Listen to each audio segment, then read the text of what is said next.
Welcome back to my grammar tips YouTube channel. দেখো আজকে voice চেঞ্জের একটা সুন্দর টপিক নিয়ে এসেছি। রুল নাম্বার 5, ফ্যাক্টেটিভ অবজেক্ট এবং তার ভয়েস চেঞ্জ। প্রথমে আমরা জানবো যে ফ্যাক্টেটিভ অবজেক্ট কি জিনিস। আমরা জানি যে অবজেক্ট তারই থাকে যেটা যে ভার্বটা হচ্ছে সমাপিকা ক্রিয়া, মানে ট্রানজিটিভ ভার্ব। ট্রানজিটিভ ভার্বের অবজেক্ট থাকলে অবজেক্টই থাকে, কিন্তু একটু ডিফারেন্স হয়। কোন কোন ট্রানজিটিভ ভার্ব অবজেক্ট আছে কিন্তু তার অর্থ পূরণ হয় না। যেমন যদি বলতাম দে মেড হিম, হিমটা তো অবজেক্ট। দে মেড হিম, তাহারা তাকে তৈরি করেছিল। কি তৈরি করেছিল? যদি এই হিমটার পরে ফুল স্টপ দিয়ে দিতাম তাহলে কিন্তু বাক্যটা অর্থ পূরণ হতো না। তাই এই অবজেক্টের অর্থ পূরণ করার জন্য আরো একটি শব্দ নিলাম, পদবী জ্ঞাপক শব্দ যেটাকে বলা হয়। এই পদবী জ্ঞাপক শব্দটাই কিন্তু আমরা কি বলে ডাকবো? Factitive object. তাহলে একটু সংজ্ঞাটা লিখি। সংজ্ঞাটা কি বলছে? ফ্যাক্টেটিভ অবজেক্ট কাকে বলে? কোন কোন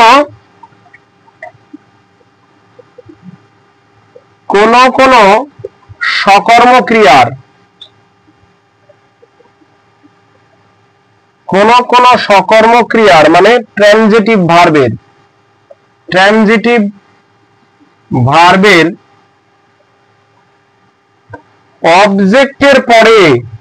অবজেক্টের পরে অর্থ পূরণ করার জন্য আরো একটি পদবী জ্ঞাপক একটি শব্দ নেওয়া হয়। তাকে কি বলে? ফ্যাক্টেটিভ অবজেক্ট বলে।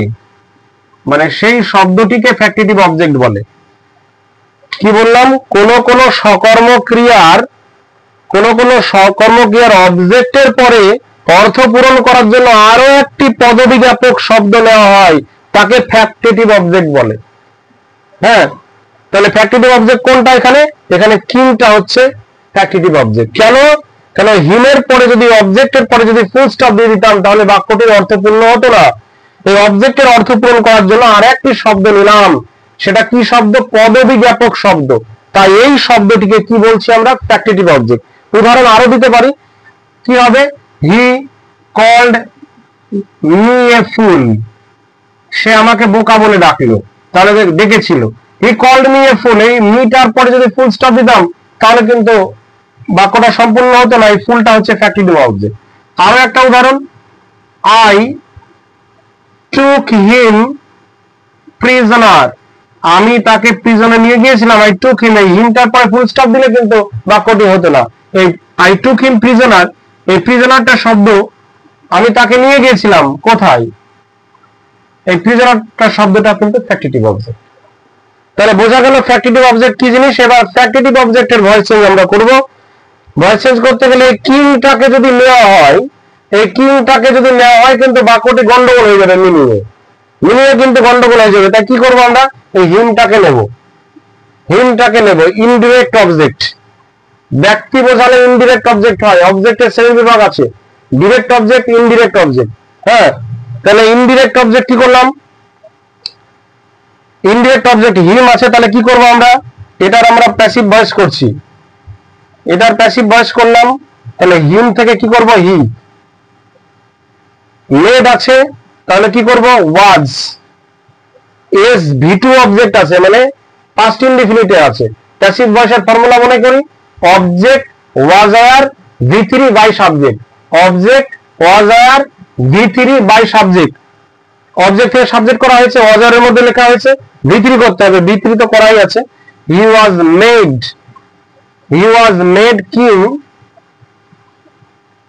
Made king by them. They থাকলে দেম হয়ে যায়।